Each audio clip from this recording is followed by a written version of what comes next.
This is Toledo SymphonyLab, a behind-the-scenes look at the world of classical music from WGTE Public Media and your Toledo Symphony.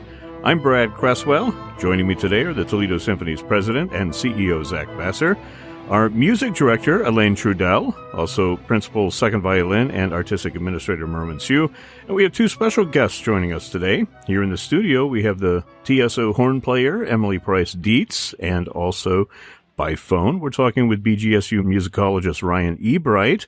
Hi, Ryan. Hi, Brad. Thanks for having us on. You have a little bit of time to talk with us. We're doing a Halloween show today, so let me set the tone here and bring on some music. Brad, I had no idea you played the organ. Yeah. It's amazing. How did you get it in the studio? It's a magician never tells his secrets. Okay. So this episode is airing on Halloween. It is Halloween. We have a lot of Halloween stuff to talk about. You guys already did the Spooktacular concert, by the way, so we don't really have a concert to talk about. I would say we already set the scene. Yeah, you did. You set the scene for us. So first off... And I'm still in costume. We're going to jump right into it. I'm just going to ignore that comment. We're going to jump right into it with a Halloween movie music quiz, okay, because we have Ryan here. And Ryan, one of the things that you do, Ryan, is you give a presentation on scary music and why it scares us, right? That's right. Can you tell us just a little bit about that before we jump into some of this music? Sure, yeah. So I should preface to say that I'm not a huge fan of scary movies because I don't particularly enjoy being scared. But I do like film music, and there are sort of two ways in which scary music works in films. One is it works in the way that all film music works, in that we sort of learn through hearing it over and over again through exposure. We recognize certain sounds as scary. So tremolos, we know that something suspenseful is happening. But there's also this idea that is particular to horror film music, that music can act directly on our bodies and sort of hit our bodies before our brains even register it. So sudden loud noises, even dissonances, can serve to frighten us. Like that, right? Yeah. I have a soundboard here, and I've refreshed it with some Halloween. So Ryan, stuff for us. When did composers start thinking about this, though? I mean, even before the film era. I mean, we go back. When did do you think about the Witch's Sabbath? Do you think about right? I mean, I think Berlioz is one of the first people that we point to. In fact, much of what film composers are doing and film musicians, even during the silent film era, they're looking back to the 19th century for scary music. Berlioz, I think, is the first to use the Dies Irae theme in the Witch's Sabbath. But then I also think of even supernatural scenes in operas like Der Freischütz. Those evocations of the supernatural that we see on stage in particular, that all feeds into a lot of the conventions of film music. So was this an effort to scare audiences at an earlier stage before we had the opportunity to do it in a movie? That's a good question. I think one thing that's a little bit different about film as opposed to something like Symphonie Fantastique is that in horror films, a lot of times the movies are trying to make the viewer feel like the victim. And they're trying to make the viewer feel the terror that the victim feels. So a great example of this is the shower scene in Psycho, which is so effective because it's preceded by silence. And the surprise of the music, it surprises us in the same way that Marion Crane is surprised when the shower curtain gets ripped back. Yeah, aren't you surprised that I had that ready to go? You can hear it now? Not at all surprised. Yeah. So what we're going to do is we're going to do this little movie quiz, and I'm kind of thinking that maybe, Ryan, you have to sit it out a little bit because you're thinking about this music right away. Maybe we should all play against Ryan. I will silently Everybody judge. plays against Ryan. So if we don't get anybody in first round, then Ryan, you can tell us what it is, right? So these are all little excerpts of. Now it should be said these are all from movies, right? The theme song from spooky horror movies. Is everybody here besides Ryan a horror movie fan? Do you watch spooky, scary movies? I totally don't. What about you, Emily? No, I'm with you, Ryan and Merwin. No scary movies for me. I couldn't even Elaine, watch the Thriller video when I was little. So. I had the Thriller on a ViewMaster. That's how cool I was. Wow. Was it made that way, or did you create that? No, it was made that way, but it's just the idea of 3 dimensions. That was such a famous music video that they wanted it to be seen and observed in every way, musical and otherher's. Did he turn into the werewolf, like by the final? Oh yeah, clicking frame? through. I just remember it's happening. And if only you had had some scary music in the background, you would have felt even. I had the Thriller LP. It was a single. Well done. They were like, trying to get into the K through 5 market there. That's right. Version. With Vincent Price, I remember saying, "Hey, I know that voice." Can't go wrong. Saying, "You're the only one who knows Vincent Price." Okay, here we go. Here's the first one.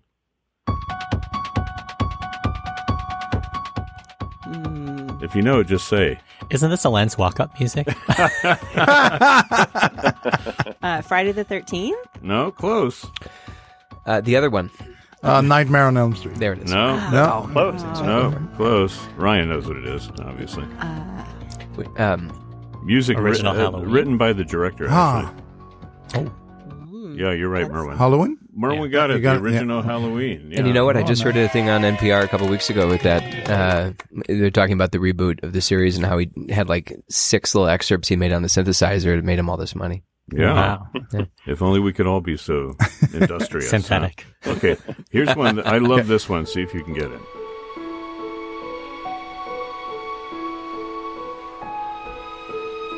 Bridges of Madison County.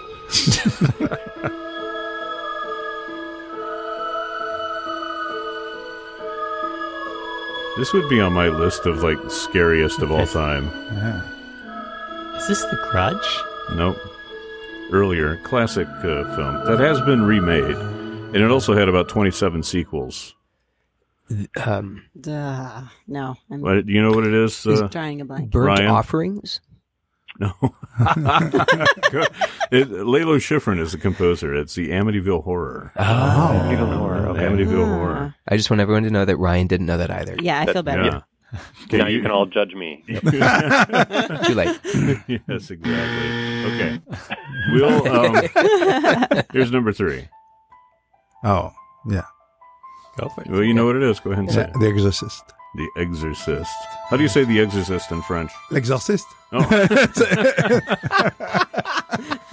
Well, this is actually, I mean... Just say with attitude. This is a piece. I'm sure Ryan will back me up on this. This is Evangelist, right? a piece that existed first called Tubular Bells by Mike Oldfield. I think it came out around the same time as, It does sound as like the that. movie. Yeah, I know. But, you know, Lalo Schifrin actually wrote the score for The Exorcist, and it tested as too scary for audiences. Really? And so William Friedkin, who was just crazy off his rocker, you know, which is part of why the movie is, you know, as scary as it is, he rejected the score. Does the original score still exist, the Schifrin score? I don't know that it does or not. I know that there was Penderecki and there was Webern and maybe a few other things that he used in the score for that. But it'd be interesting. That sounds like some really fun research to do. Well, as I understand it, Schifrin may have, although he denied it later, recycled some of it for Amityville Horror, which we just heard. So that's a possibility. Okay, see if you can get this one.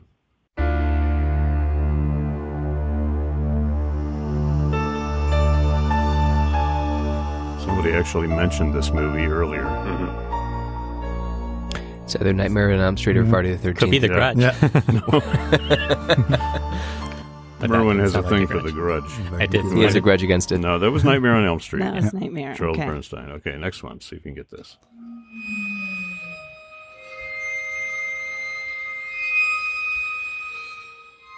Spooky. Didn't Jordan play this with the Tandoon? Yeah. It starts out spooky and then it gets all like, you know, happy joy. Everything's fine. This reminds Nothing me bad's of, gonna happen. it's like Frankenstein giving the flower to the little girl, or, you know. Ryan knows what it is. Tell us what it is, Ryan. This is the Poltergeist. Poltergeist. Yeah, there's a nice sing-along moment coming up here. Yeah. Oh, the little kids are all sing la la la. Yeah. Okay, see if you can get this one. And this is Well, this actually has a theme in it that Ryan mentioned earlier that has been used by lots of composers. Dies Irae from Shining.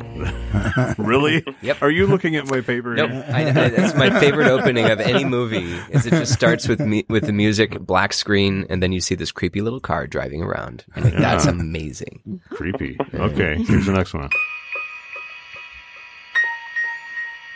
This one might be hard. We've been doing so well on the other ones. Yeah, right.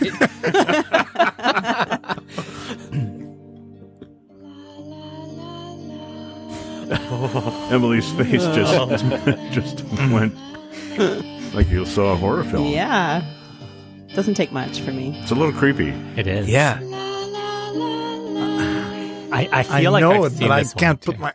What's the I've movie seen with the the movie. girl in a well? And, No, not The Ring. The Ring. It's an older one. Yeah, Ryan knows what it is. Tell us what it is, Ryan. This is The Omen. No, it's not The Omen. Oh, it's not The Omen. Rosemary's Baby. I had my wrong Spawn of Satan movie. Rosemary's Baby. Rosemary's Baby? Is that what you Rosemary's said? Baby. Yes. Yeah, that was Rosemary's Baby. I know Oh, the that's old one version. scary movie. good job. Here, see if you can get this No, one. Ryan got it. I'm just repeating.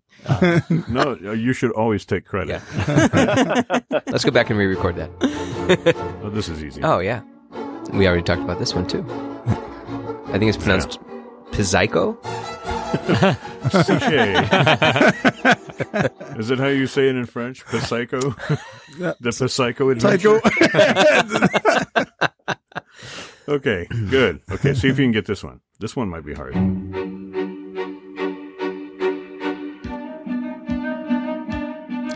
Psycho again. Almost No. the same, yeah. Yeah. This is the remake from 1999. This is actually from another movie, and the composer admitted later that he meant it as a tribute to Bernard Herrmann. In fact, they were supposed to put it in the movie, as a tribute to Bernard Herrmann, blah, blah, blah, and then they didn't put it in. And then they got sued. Yeah. I don't think he got sued, but... It's kind of a Danny Elfman silliness about it. Yeah. Did you ever see a movie called Reanimator? No. That's what it was. No. I think it's, yeah. But it's a really cheesy cult horror movie. Classic. And you have the whole set. That sounds like, yeah, exactly. Now, the next one, speaking of cult horror movies, this is one of my favorites, and see if you can figure this out.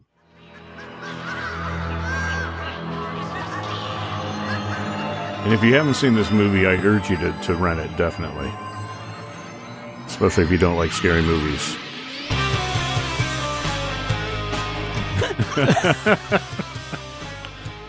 Elaine is like, this is my walk-up music.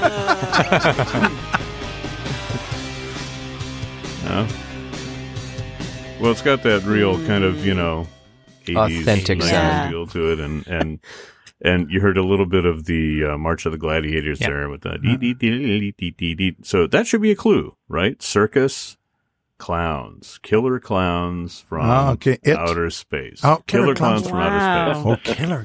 I can't believe you've heard of that movie, haven't you, Ryan? Oh, my God. Maybe. I mean, aside from me just mentioning it, Yeah, I heard about it 2 seconds ago. I can't believe it, you guys that don't know killer clowns from outer space. I'm sure you've referenced it in another podcast, right? Yeah, and if I haven't, I will, definitely.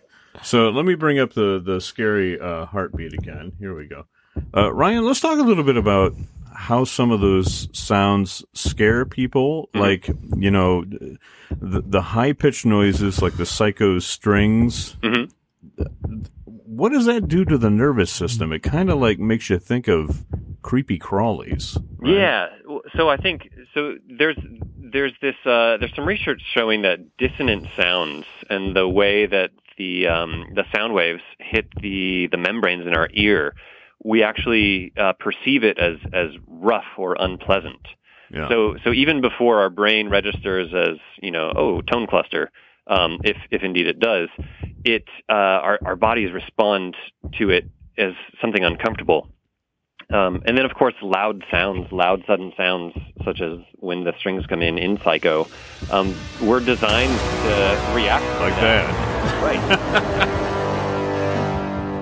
You just got to be prepared. It could come up at any moment. What happened to Ryan? He's gone.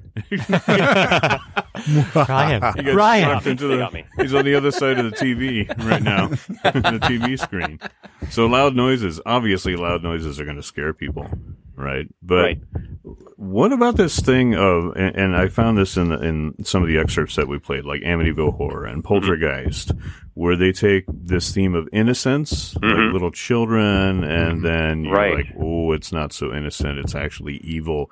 Is there something in the human psyche that makes us look at things like that and suspect that maybe it's really just... Why are you gesturing towards me? I could do it this way. Here, I'll gesture towards Emily. Not as credible. Right. But what is it about this innocence corrupted?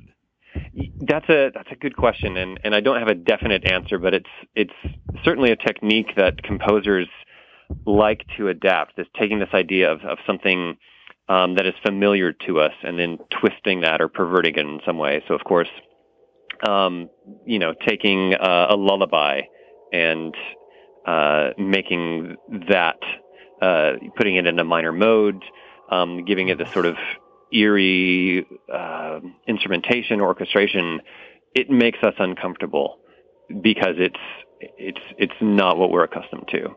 Yeah. Well, there's something you said, Ryan, earlier, is that in Psycho, one of the more menacing points about it was that it was silent before the shower scene began.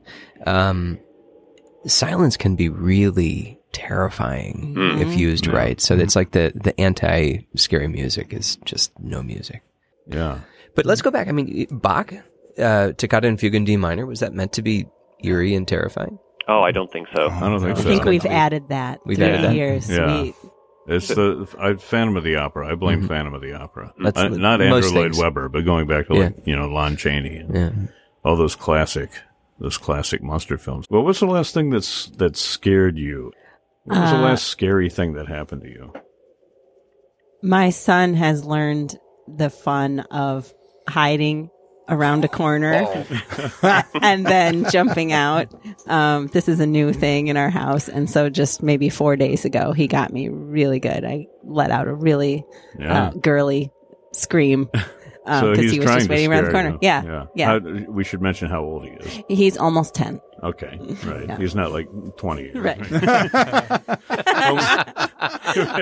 Home from college. Food. Brought the laundry. That's a horror story right there. That's right. Merwin, what's the last thing that scared you? Besides opening the gas bill. Adult problems. I can't really think of anything off the top. You're not easily scared, huh? Oh no, I'm easily scared. It's just they all blend together really easily. Yeah. It's a memory issue more than a fear issue. What say you, Ryan? You have had any scary experiences recently? No, not especially scary, but one movie I won't watch again is The Ring. Mm-hmm. Really? Yeah. What's so scary about that movie? I think movies that somehow bring the act of viewing into the story, I think are remarkably effective at sort of putting then me as a audience member, as someone watching it, into sort of bringing me into the story. So. Yeah, I don't want to watch that again. Yeah. Okay. Well, we won't make you watch it. So there's something about watching a movie though, where it's the thing that catches in your little mental filter, the thing that is so similar to reality, but so frighteningly different from reality that you can't give it up. And The Ring was filled with those. It really was.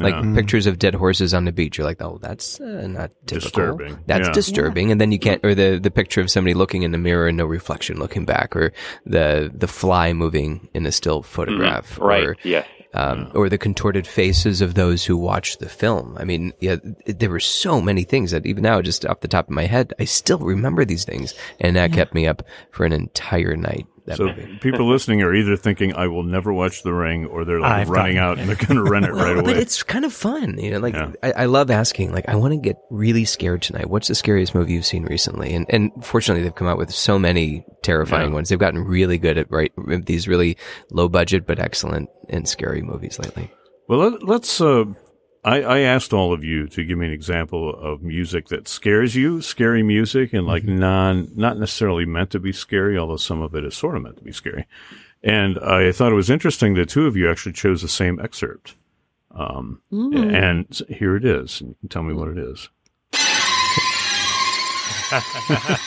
Zach is nodding because it was his, but it was also yours, Ryan. Mm-hmm. Excellent choice. Ryan, tell us what this is. This is Black Angels by George Crumb. Mm. Yeah, and what is that? Is that like an opera, or is it a... No, so it's a string quartet, but it's an unusual string quartet for many reasons. One is that the quartet is amplified, but the players are also using all sorts of extended playing techniques. They're also playing percussion instruments and chanting. And the piece it was composed, I think, in 1970, and so right in the middle of the Vietnam War. And that is part of what Crumb is trying to evoke with these sounds. It's the horrors of war. And this particular excerpt that you played at the very beginning, called Night of the Electric Insects, which is super evocative. Yeah. But So that very makes me itchy think about of like the zapper out in the back porch. You know? What this should make you think of is what life would be without the zapper.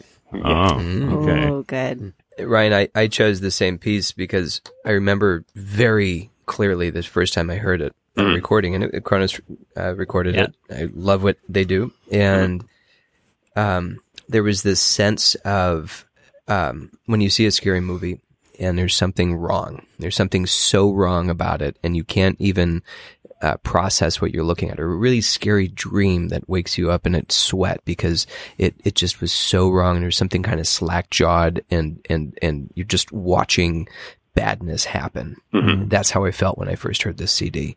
And I couldn't turn it off. I was just stuck.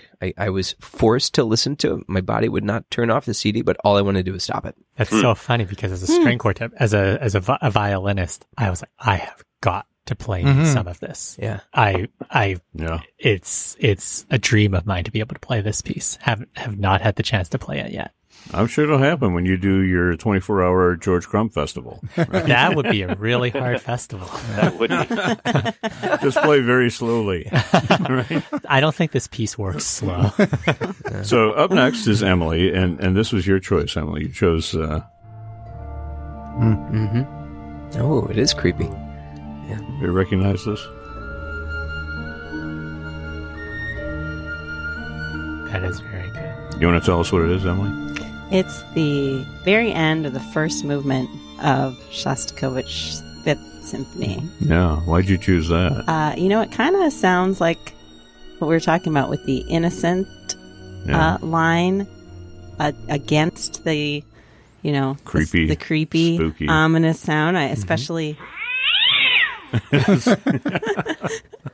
I said be prepared for anything, right? I just jumped a little bit. Yeah, I got you. I think we put that excerpt as a solo excerpt when we were auditioning for the associate concertmaster position. So I'm sure there's many violinists who have that as a scary memory for an entirely different reason. Yeah. You're talking about the Shostakovich, not the cat scream. Yes, 6 of 1. Sometimes violins sound the same. But there is something about that whole symphony. Even in the slow movement, there are points when it's not, it feels endearing and searing, but it also feels off. There's something you can read edgy. so many moments two different ways in that one. Yeah. Up next call. is Merwin. And Merwin, you said like the last part of Salome. Yes. Richard Strauss. I've got just a little bit of it here. Good choice. And this is around the point where Herod gives in to Salome, and he's like, okay, let her have what she wants. But oh no, this is the very end, I think. Yeah. She's kissing the... You can just hear in the chords the horror and perversity that Strauss is creating.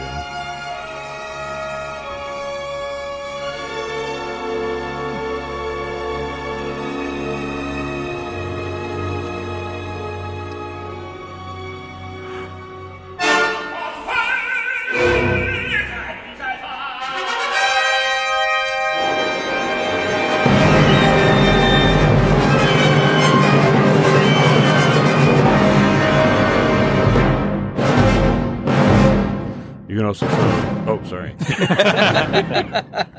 Sorry, Richard. Richard Strauss. You can also tell that he hates tenors. The character, Herod saying, kill that woman. that he says at the end, based on the Oscar Wilde play. I don't know that I got to any of the music that you were really thinking of, Merwin, but there's just some wild craziness that's going on there. Was the pun intended? Yeah. WILDE craziness. Yeah. Get it? Well, I think that's a good... Go ahead, Ryan. This ending of Strauss is another good example of composers taking something familiar and perverting it in some way. So the underlying harmonic progression of what Strauss is doing there is pretty familiar, and there's this beautiful lyric love theme being presented, but then this just sickening dissonance twists it right at this climactic moment. It's like he goes from death and transfiguration into madness. Yeah. And I think I chose this one. The other two were also operatic that were in my head. One was the Malo song from Turn of the Screw, and the other was just the little kid singing Hop Hop at the end of Wozzeck. Oh, I had that too. And That was one of Elaine's. Hey, your mother's dead. yeah. Except Elaine, Elaine sent me an email with his choices, and one of them was Wozzeck of Berg. Except I think your autocorrect changed Berg's name to Beef. Are you serious? Yeah. And I was thinking, Beef, is that some French Canadian composer I don't know? And because I know there's there's another Wozzeck by Manfred Gorlet, I think. No, it was Berg. and because I know that because I've actually sung that one. I haven't sung the Berg, but I'm thinking Beef. Where's the beef? Right? It's what's for dinner. Couldn't find it, so I wasted half an hour on that looking for the beef. Just so you know, I want to keep moving here. Elaine, speaking of your choices, you had a couple of different choices there. You had some that I'd never heard of before. Oh. There was one, the l'oral. What are the oral? Oh, treason oral. Yeah, the oral treason by Maurizio Kagel. Yeah, which I looked at a video of that, and that was just blew my mind. They're very, very scary. They're all medieval stories about the devil and the south of France, and he's put them to music. I was going to say, are those two related somehow? The south of France. No, but they're medieval legends. Oh, you recognize that? Ooh. Yeah, we can talk My now. sister's It's here? Okay.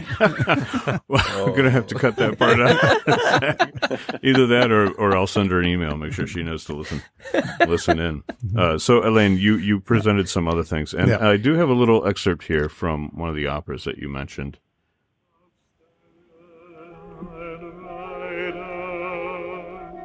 Wake the sleep of water. This is Peter Pears' Rape of Lucretia.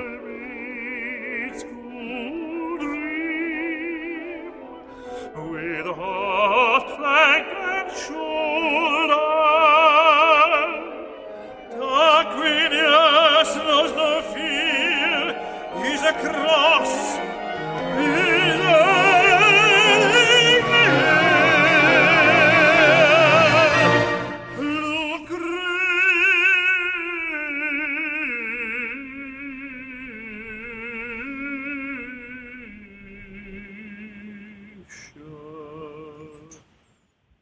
I mean, Peter Pears' singing makes it even a little more scarier and creepier. Yeah. Because he's got that kind of white sound in his voice.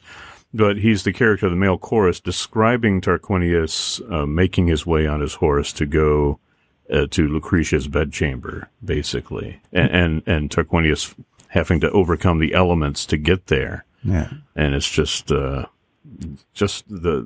music and the way that Britten portrays water, where he has to cross the water, but then the muddiness of the water and the swirls, you can really feel that and sense all that, and it has this extremely icky, creepy quality to it. You cannot almost take the entire opera because, it's around Rome, they're waiting to invade, or they're waiting to protect, depending on the side, and it's a very good choice that you made there of excerpt, because also the male chorus, he's just a witness, or he's just telling the story. But at the same time, as you see them, you see, well, you're just there and there's nothing to be done. And it's very, very, very scary. Well, and Ryan was talking about the music sometimes putting us in the place of the observer, bringing us into the movie, as it were. In this case, like the male chorus and the female chorus, they're bringing the audience into the role of observer as well. Yeah. Right. Speaking for us. So it's a really effective, I think, and scary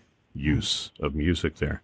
I have one more, which was my choice, and I chose a piece by Ingram Marshall called Bright Kingdoms. Do you know this piece? No. I don't.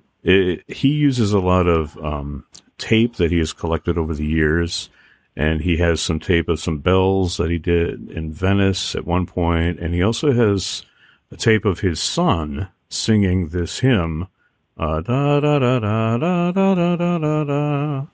You know that hymn, right? And he's taken the tape of his son singing that and kind of, played with it, and then he has strings coming in, and it's just really creepy music, although the way that he's described it has a real sense of innocence to it, right? So once again, we have that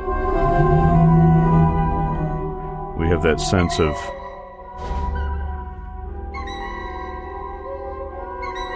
corrupted innocence. Mm-hmm.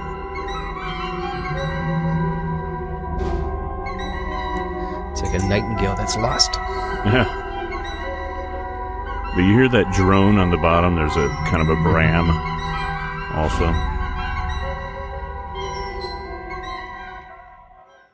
Good one. There's just an excerpt there. That's actually the Bowling Green Philharmonia, Ryan, down there where you are. Excellent. In their most recent recording. So there are our choices for our scary. Obviously, the string section is the most creepy of the orchestra. But where would we be without violins? You would have to replace us with theremins. Yeah. They go right in. You don't hear that many creepy horns, though, do you? Not all by themselves. I think strings can be creepy all by themselves. But thanks. Yeah. It's funny, though. I'm listening to that selection that Brad just presented.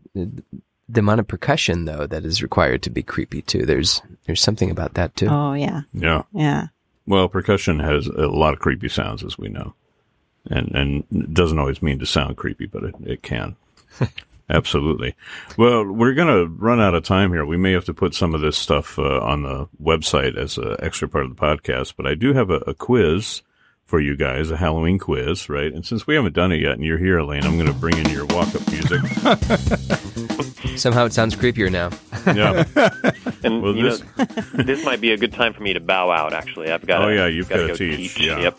Well, we appreciate Ryan Ebright, you're calling in, participating with SymphonyLab, and are you doing any more of these presentations for Halloween? Or I think I'm done for this year, but we'll see. Okay. We'll see what next year brings. Next year, yeah.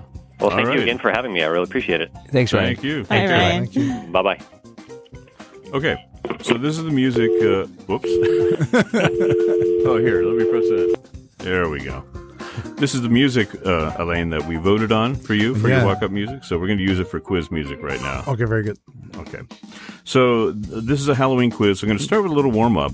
Congratulations, by the way, to Merwin for winning the spelling bee with the Toledo Symphony not too long ago. The Team win. Spelling bee. Team win. Yay. Yeah, you guys have won it like a billion times, right?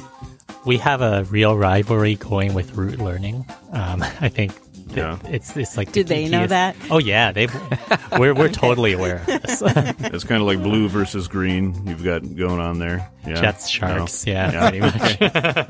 Right.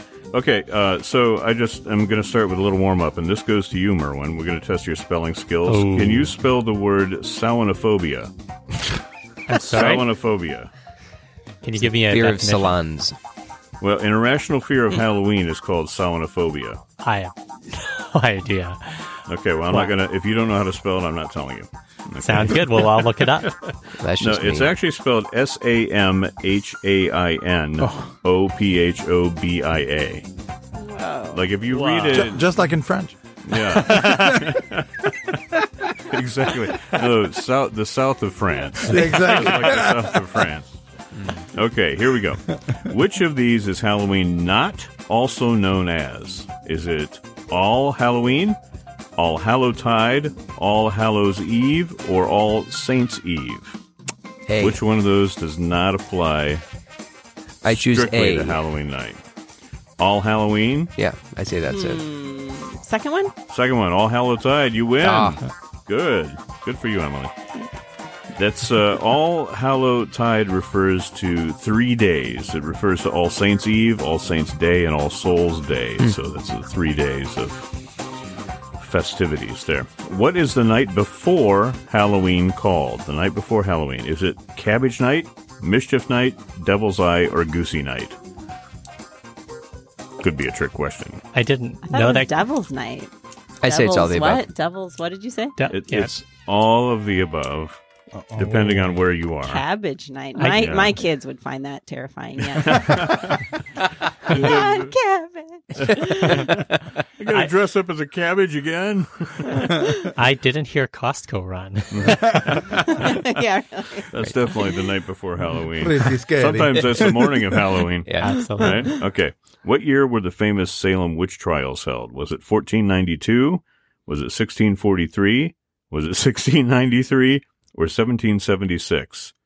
What year were the Salem I'll go witch C. I'll go trials? C. I'll go B. 1693. Just C. to get a little earlier. 1693. It is 1693. You got it, definitely. Yay. More than 200 people were accused. 19 were found guilty and executed by hanging.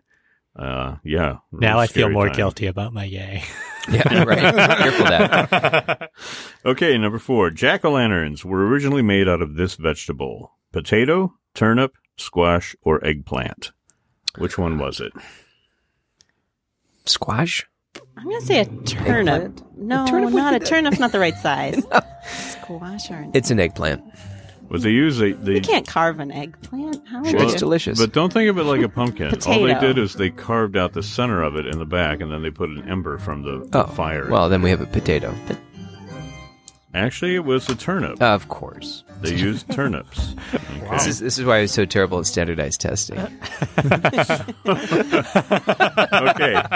Where does the name Jack-o'-lantern come from? Does it come from Jack the Ripper? Does it come from Spring-Heeled Jack, Stingy Jack, or Jack-a-Dandy? Which one of those inspired the name for Jack the Ripper? Poor Elaine You mean is like, for none of Jack-o'-lantern? these, You mean for none of these Jack-o'-lantern? questions are... Jack-o'-lantern. You mean for Jack-o'-lantern? Yeah, for Jack. Yeah. What did I You just say? said Jack the Ripper. Jack-o'-lantern. Maybe I was trying to confuse you.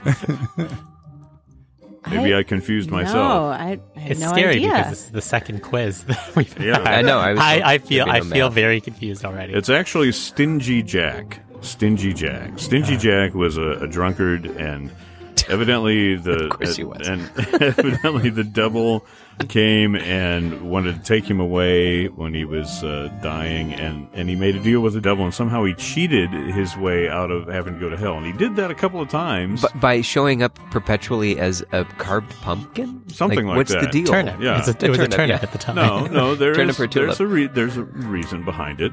So what happened was, Stingy Jack, he made the devil so angry that the devil wouldn't let him in hell. So when he died, he tried to go to heaven, and they were like, well, no, you can't come in here because of the life you led. He couldn't get into heaven, he couldn't get into hell, so he was condemned to wander the earth with his little jack-o'-lantern lantern, right?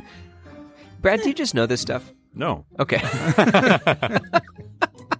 Okay. I just imagine you driving into the studio someday and saying, oh, I know what I can ask. Here's a good one. In the movie Halloween, the original one, 1978, the mask that Michael Myers wore was actually a likeness of which actor?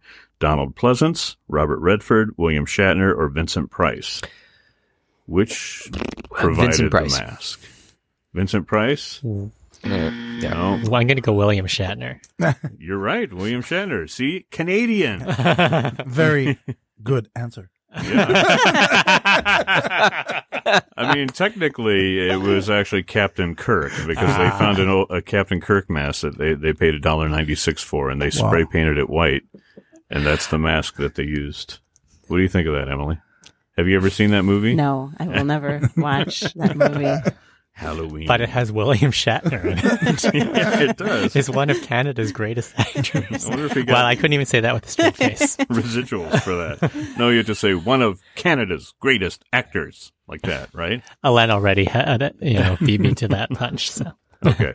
Is that taught in Canadian primary school? Exactly. The Shatner impersonation. Well, I went to McGill, and the Shatner building was the student union building at the time, and I'm not sure if it still is. Is there really a Shatner building there? There is. At McGill? Yes. Did he pay for it, or you just call it that? No, it is. I have no idea if he paid for it, but it could be honoring his great legacy. Yeah. Wow. I'm sure he'll call in and advise us on that detail. Yeah, we'll hear about it. I could tweet at him. You know, he answers tweets these days, especially if you make him mad.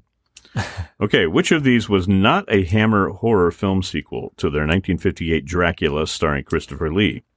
The Brides of Dracula, Dracula Prince of Darkness, Dracula's Daughter, or Dracula Has Risen from the Grave? Which of those was not?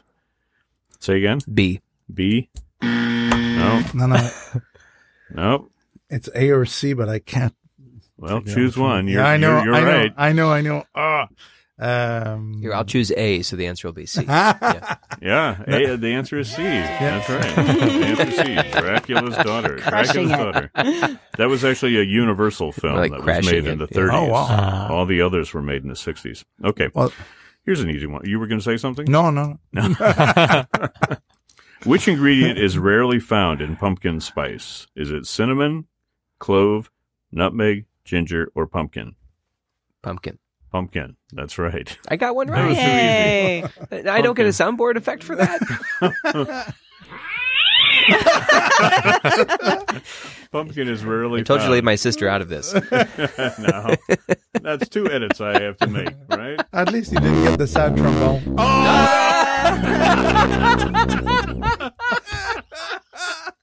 Good timing. I knew where you were going with that. And this is not just I'll a let you sad know you trombone. vex me so. This is the really sad trombone. I dropped it an octave, right? Yeah. Yeah. It's like 15th position. You need a boomerang. You just throw it out there and it comes back on the slide. All the people that don't know about the trombone are like, what are they talking about? Here we go. They're That was a better great off. impression. It's okay. Because they're all kind of German, apparently. I'm sure your sister got it. Okay. Right. Only 2 more of these to go. This is going on the internet. This is not going on the air. We're putting this on the extended version, Halloween version. Okay. What was the original purpose of apple bombing? I don't even want to hear your answers. I'm just going to tell you what it is. Okay. What was the original purpose of apple bobbing? Was it to tell if someone is a witch? Was it to learn about a future lover? Was it to see how you will die? Or was it to communicate with the dead? I'm going to go with A. I think A sounds very... A, to tell if someone is a witch? No, that's not right. Oh, we have B. seen the apples are witches. B? Who said B? I did. You won. To learn about your future lover. I forget exactly how it works, but I think you get the apple and you go look in the mirror. His last name's going to be McIntosh. That's right. Adam McIntosh. Yes. Nice, a good Canadian name. Okay, here's the final one. According to an old folk tradition, if you want to see a witch on Halloween at midnight, what should you do? Wear your clothes inside out or walk backwards? We've all had nights like that. Cover your eyes with mud and hoot like an owl 3 times. We've all had nights like that. I was going to go there, yeah. Dig an open grave and lie in it face down. Haven't gotten that far yet. Hide in a pumpkin patch and wait for one to show up. Okay, which one of those do you have to do if you want to see a witch at midnight on Halloween? Well, my sister does like pumpkin patches, so I'm going to go for D. No, that's the Great Pumpkin, Charlie Brown. It's not D. Okay, any other guesses? You're on a roll here, Emily. How about the cover your eyes with mud and what was that one? Hoot like an owl 3 times. I feel like that's an expression. I just want to talk cover my eyes with into mud and doing hoot that. like an owl. Well, I covered my eyes with mud and That's exactly it. hoot like an owl. Oh, no. Wow. Well, let's see who else we can offend. Who were we offending now? Owls, Okay. probably. So it's not owl hooting. Well, dig me an open grave and I'll lie down. So that just seems like, hey guys, I'm going to go do this thing. I'm going to go lay down in an open grave. Don't you come near. No promise. Yeah, with So my it must face have been the down, first so I one. can't see That's it right. coming. Was it the first one? It was the first one. Okay. I'm going to say Emily wins because Oh, I think so. Yeah, Absolutely. It's been great. I hope you enjoyed your first and last appearance on the show. Look, just because you lost the quiz again doesn't mean she can't come back on the show. So you have to wear your clothes inside out and walk backwards, which is really weird, but yeah. I'm pretty sure my daughter did that yesterday. Yeah. Which one? My older. Yeah. Yeah, that's right. She's all about the walking other one backwards doesn't these walk days. yet. It's a little terrifying on stairs. Yeah. But when you see them do like the crab walk, you know. Yeah, then I and their really head have a spins problem. around. That crab walk is one of the scariest moments. Ooh. Yeah. Right. Ever. Okay. Any scary ghost stories? You guys want to tell a ghost story? Does anybody have one? I have one. Do we have time? Well, we'll see. I mean, we can put this in the, extended version. Yeah, this appears to be a double feature. Television. Right, now we're recording for next Halloween. Yeah. All right, so turn down the lights. Oh, we should have done that. Lean in closer. Come on. Hang on, I'll go turn down the lights. Ladies and gentlemen, he's actually turning down the lights. Yeah. Did you hear that? Yeah. Okay, so my story, this is true. Just enough creepy to be similar to real life, but not quite right. So, my wife and I are having dinner. We're at Rockwell's down at the Oliver House, a famously haunted building. I've never seen a ghost there. A lot of people have. So, I, in the middle of a really fun night with a bunch of friends, I excuse myself and I go to the men's room. Tiny little room. And I'm in this small little room and the lights go out. And it's one of these rooms that has, the motion activated light fixtures. And I move my arms around, nothing happens. So I'm starting to feel across the wall to get to the entrance. And every time I touch the wall, the lights kind of glow up a little bit and then they go down. So I touch the wall, lights go up a little bit, and it's just like a little flicker, almost like they're like a 5-watt bulb. Mm-hmm. Every time I touch the wall, just a little bit. I let go and it goes dark. This is really freaking me out. And I get to the light switch and I'm just about to hit it. And the thing lights up bright and then goes dark. Completely black again. And I reach for the door because now I've seen it. And as soon as my hand touches the handle, it pulls in. The lights go on completely. And I let go and the door swings shut. And as soon as the door closes, the lights go out entirely. And all I want to do now is get the hell out of that room. Wow. And of course I touch the handle again. Lights come back on. Emily. And I open the door and I go right through it. And I look behind me as the door is closing. The lights are out again and the door closes behind me. And I get back to the table and I tell them what just happened. And they didn't believe me. They said, oh, it's a motion activated light. It didn't, something weird was going on. And I know in my heart of hearts that something was not right in that room at that time. And I still get little shivers whenever I'm back in that area. Yeah. What was this? Where was this again? At the Oliver House, downtown, which is itself. Yeah, that guy was there too. It was a hotel. It was right next to the train station in Old Toledo. And during, I think, the Spanish-American War, it briefly served as an army hospital. So there are some angry ghosts who apparently haunt that building. That's a good story. Yeah. Yeah, you definitely had a captive audience here. Anybody else got a story they want to tell? Any scary stories? What do you say, Merwin? I'm not sure. I think you need to re-edit it so I don't have to follow that. But this one does have the benefit of involving a building that all of us know pretty well, which is the professional building. So after... That's where the offices are. This is where the Toledo Symphony offices are. And so this was after a presidential election a few years ago, and I was deeply depressed about the result.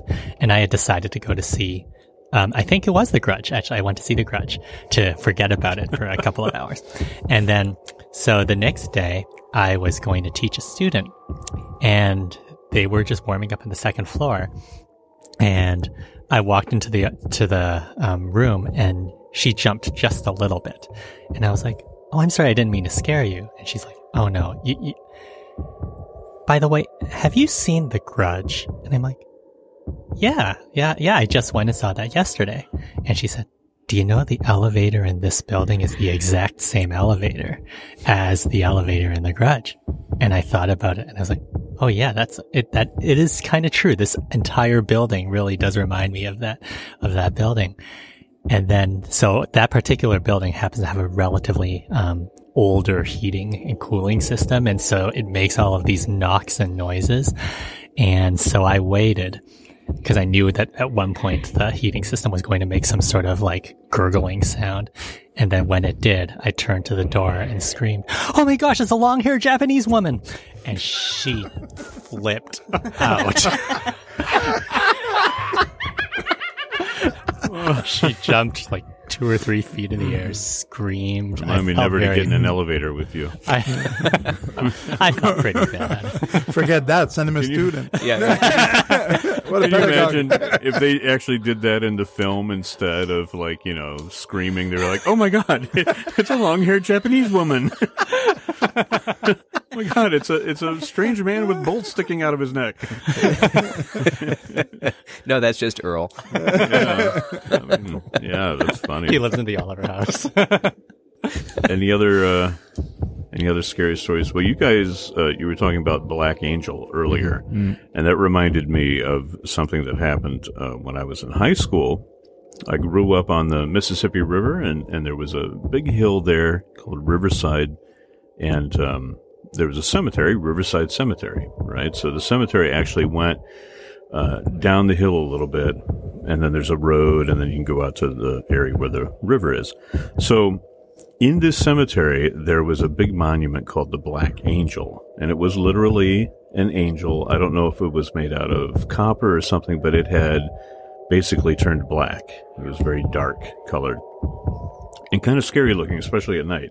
So kids being kids, we thought it was fun to go out and hang out by the Black Angel and run around the cemetery at midnight and that sort of thing.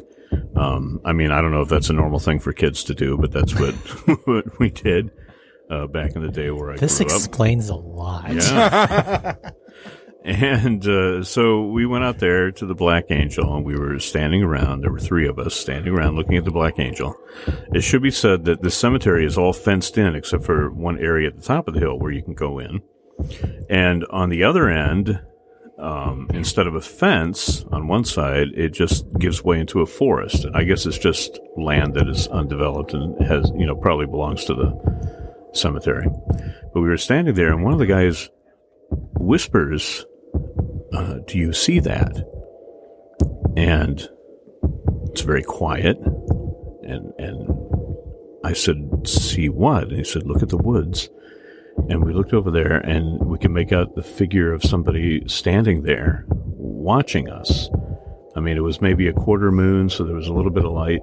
You could see somebody standing there, a figure. And, of course, we were all frozen with fear watching this thing.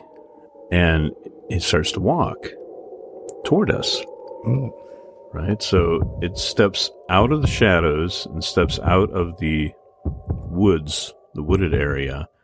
And it was somebody wearing a robe, right? With a hood. What? Yeah. Very scary looking. Just walking toward us. Not like saying or motioning or even running. Just walking toward us at a leisurely pace. And I had all these thoughts going through my head, like this is one of my friends playing a prank on us. But the other 2 guys that I was with, they were scared to death as well. And we started to walk backwards. We didn't want to turn around and not face the guy or the creature or whatever it was. So we started walking backwards. And as soon as we started moving, it started running towards us. Oh. And Still, part of me is thinking that this is a hoax, that somebody's playing a trick on us. But we split up, took off running in 3 different directions. One of the guys runs back towards where the car goes. The other guy runs straight back, and I run down the hill, which is like the longest way to go. So I'm running down the hill. I was 17 at the time, getting down to the hill, and I'm thinking, did he follow me? Did he follow one of the other guys? Because I can't really hear what's going on because everybody was yelling and screaming. I turned around at one point, and he was standing at the top of the hill looking at me. So I turned around and started to run again, and I glanced back, and he was running after me, and I got down to the bottom of the hill, and I hit the fence. So I started running alongside the fence, thinking maybe there's a way to get out. And I look, and he's cutting across the hill, so he's going to intercept me. So I figured, this is it. I just got to climb the fence. I pulled myself up, and I'm trying to climb over the fence, and I got stuck at the top because it was like a chain link fence, The guy reaches up and grabs my leg, and he starts pulling on my leg. No. Like I'm pulling yours right now.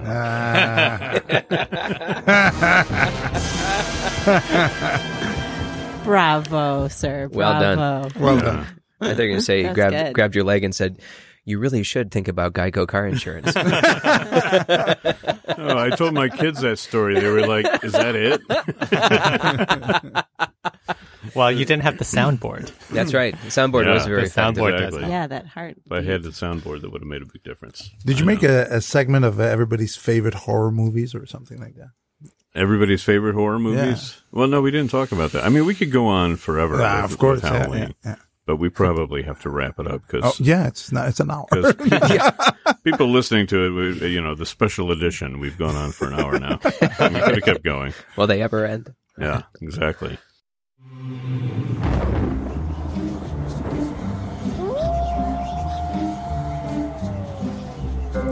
This program is a production of WGTE Public Media in collaboration with our sponsor, the Toledo Symphony. You can download episodes of this program as a podcast by going to our website at wgte.org/lab. You can also subscribe to us through your podcast app of choice, including Apple Podcasts and Google Podcasts. And remember, you can check out all the upcoming events at the Symphony by visiting their website at ToledoSymphony.com and their various social media outlets on Facebook, Instagram, and Twitter.